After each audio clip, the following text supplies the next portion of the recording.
is today's tutorial, I'm going to show you how to hide the map on the Strava application. So first of course, all you need to do, just go and open whatever phone, maybe your tablet you're going to use, and once you open it, just go and open the Strava application if you already have it downloaded. If you have it, that will be great, but if you don't, you'll need to go and download it through Play Store if you're using an Android, App Store if you're using an iPhone, or any other store you could be possibly using. Once you do that, once it's downloaded, you'll need to go and open it up. And once it's opened, they will actually ask you to log in into your account. So if you have an account, make sure to go and log in into it. But if you don't have an account, they'll provide you three options to sign up or to create your account. They will give you the Facebook option, the Google option, and the email option.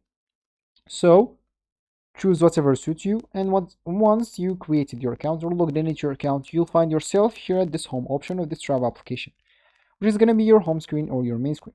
And here you'll be actually able to see your recent posts, edit them if you want, or even delete them.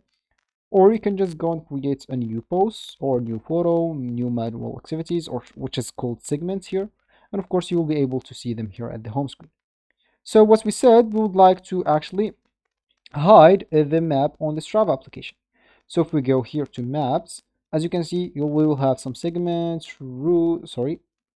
I didn't need to press on that, routes, or even saved if you have some saved routes or segments, or even comms or local legends.